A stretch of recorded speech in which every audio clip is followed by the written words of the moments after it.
sa akin nagmamahal,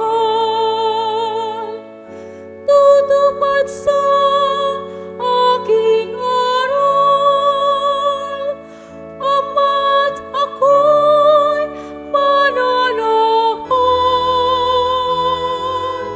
Alleluia,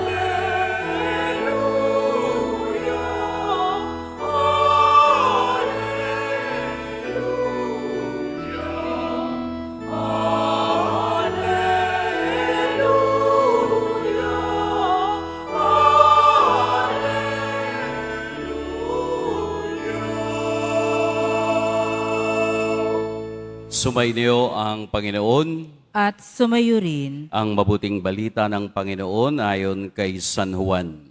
papuri sa iyo, Panginoon.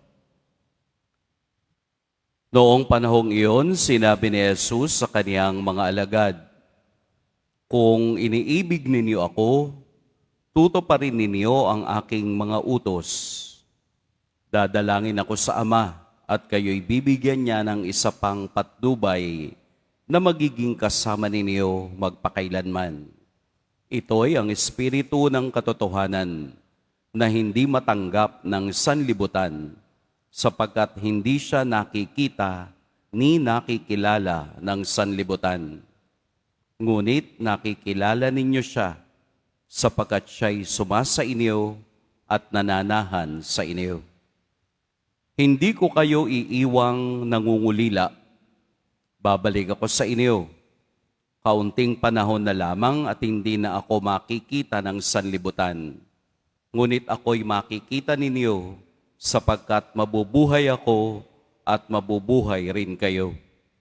Malalaman ninyo sa araw na yaon na ako'y sumasa Ama, kayo'y sumasa akin at ako'y sumasa inyo. Ang tumatanggap sa mga utos ko at tumutupad nito, ang siyang umiibig sa akin. Ang umiibig sa akin ay ibigin ng aking Ama. Iibigin ko rin siya, at ako'y lubusang magpapakilala sa Kaniya." Mga kapatid, ang mabuting balita ng Panginoon. Pinupuri ka namin, Panginoong Hesukristo. Magsiupo muna ang lahat. Magandang umaga po sa lahat. Atin pong purihin at dakilain ang ating pong Jesus Nazareno. Sa lahat po ng mga nanay, Iloy, Mami, Mudra, Inay, Mother Earth, Happy Mother's Day po sa inyong lahat. Atin pong palakpakan ng mga nanay na naririto. At saka yung mga tumatayong nanay kahit na siya ay tatay. No? Atin pong pag-usapan ng Ebanghelyo sa linggong ito na mayroon dalawang bahagi. Pag-ibig at parakletos o the paraclete o patnubay. Unahin natin yung pag-ibig. Ang pag-ibig po ay actually it's an abstract word.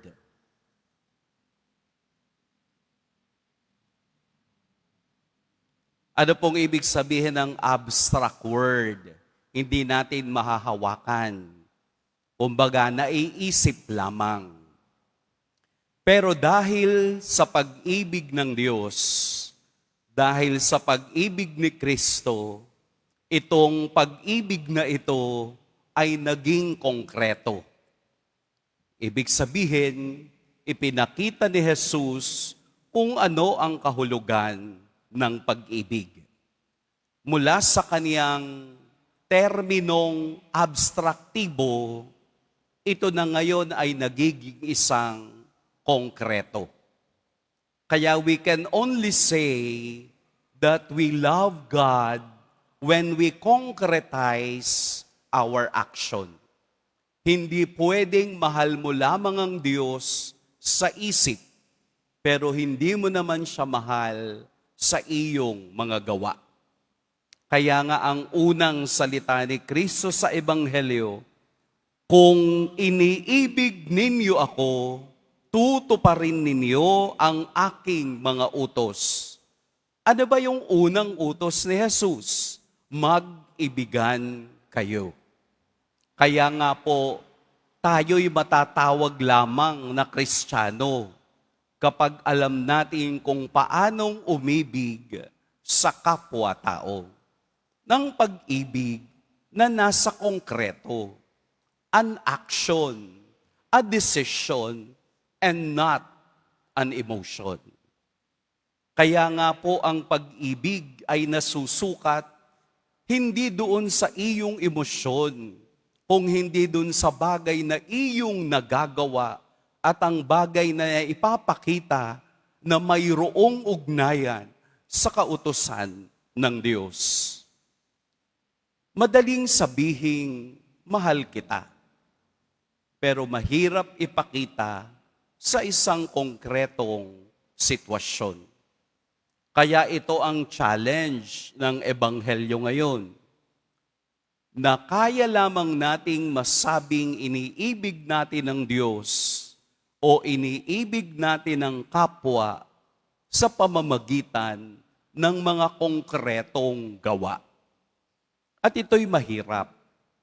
Ito'y hindi abstraktibo kung hindi kailangang ang pagmamahal na ito'y konkreto sa atin. Pumunta po tayo sa ikalawang bahagi. Hindi ko na kayo iiwang nangungulila. Mayroon siyang undertone na nagpapaalam.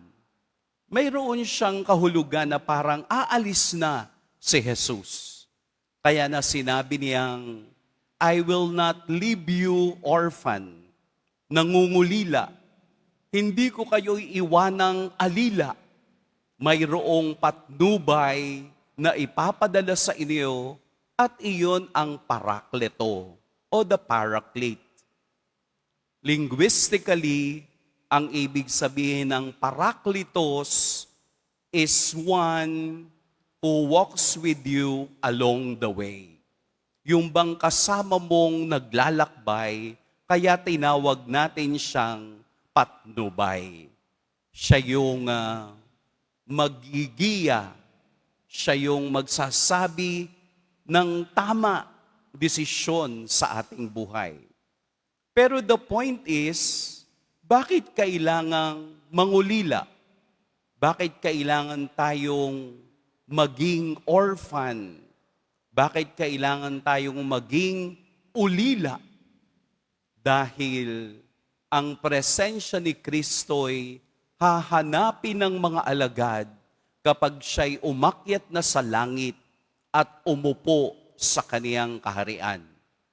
Kaya nga ang nagiging koneksyon na natin na siyang nagbibigay sa atin ng lakas na magpatuloy sa paglalakbay ay ang Espiritu Santong naging dahilan ng pag-ibig ng Ama at ng Anak. Ang Espiritu Santo ang siyang naging resulta ng kanilang ugnayan upang sa kaniyang pag-akyat sa langit, lahat tayo'y magkakaroon ng inspirasyong nagmumula sa kaniyang pag-ibig.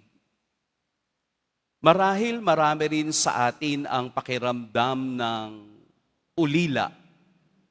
Nakakalungkot po ang ulila. Naghahanap ka ng taong pwede mong masandalan. Naghahanap ka ng taong pwede mong pagkatiwalaan. Pero papaano kung wala?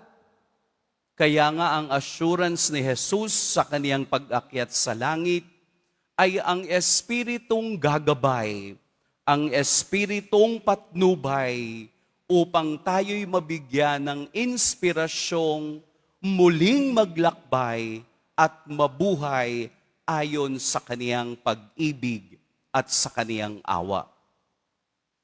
Alam po ba ninyo na sa Pilipinas alone, na mayroon tayong 1.8 na mga batang orphan, mga batang ulila. Bata. 1.8 That's roughly 1% of our population. Nasaan kaya yung mga nanay noon? Ayon po sa pag-aaral, may 3 rason kung bakit ang tao o ang bata ay nagiging ulila. Una, extreme poverty. Sa sobrang kahirapan, maagang namamatay ang mga magulang, naiiwan ang mga batang mag-isa at nahahayaang mabuhay ayon sa kanilang kalakasan. Ang ikalawa ay natural disaster. Lumilindol, bumabaha, binabagyo, namamatay yung mga magulang. At ang pangatlo ay armed conflict. Yung mga gyera sa ating mga kanayunan, yung mga pag-aaway ng mga militar at makakabilang grupo, marami ang nagiging resulta ng pagkaulila. Ano ang ginagawa ng simbahan sa mga ganitong tao o sa mga ganitong bata? Tayo po sa Metro Manila alone ay mayroong 50 to 60 orphanages. Inaalagaan ng simbahan upang maramdaman nila ang patnubay ng inang simbahan. Tayo man ay nakakaramdam din ng pangungulila. Pero dahil sa patnubay ng Espiritu Santo, patuloy natin na dapat taglayin ang Espiritu ng Diyos na siyang nagbibigay sa ating ng lakas na magpatuloy sa ating buhay. Nakakaawa man ang mga batang ito, pero sila ay nagiging biktima ng sitwasyon ng buhay at ng lipunan. Kaya po, upang ang pag-ibig ng Diyos ay maging konkreto, ang puntahan natin ay ang mga orphanages na inaalagaan ng mga non-government organization at mga private individuals at mga government agencies. Overwhelming. Ibig sabihin ng overwhelming, parang natutulala sila sa dami ng mga orphans taon-taon na nagkakaroon ng karanasan ng pagkawala ng mga magulang. Let us change our mindset. Kung mayaman ka, magsa-celebrate ka ng iyong 50 years na birthday at maghahanda ka, i-concretize mo na lang ang pag-ibig ng Diyos. Go to the orphanage. Doon ka mag-celebrate.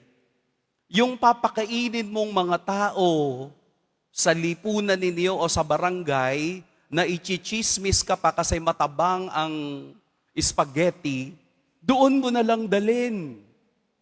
At mararamdaman mo na tama pala ang inspirasyon ng Espiritu Santo.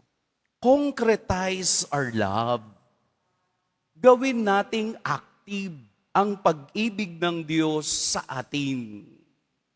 Total, 50 years ka na rin namang nagsa-celebrate taon-taon, baguhin mo naman. Pumunta naman ako sa orphanage na walang mga magulang at ibabahagi ko kung ano yung meron ako para maramdaman nilang mayroon din palang nagmamahal kahit wala na ang kanilang mga nanay.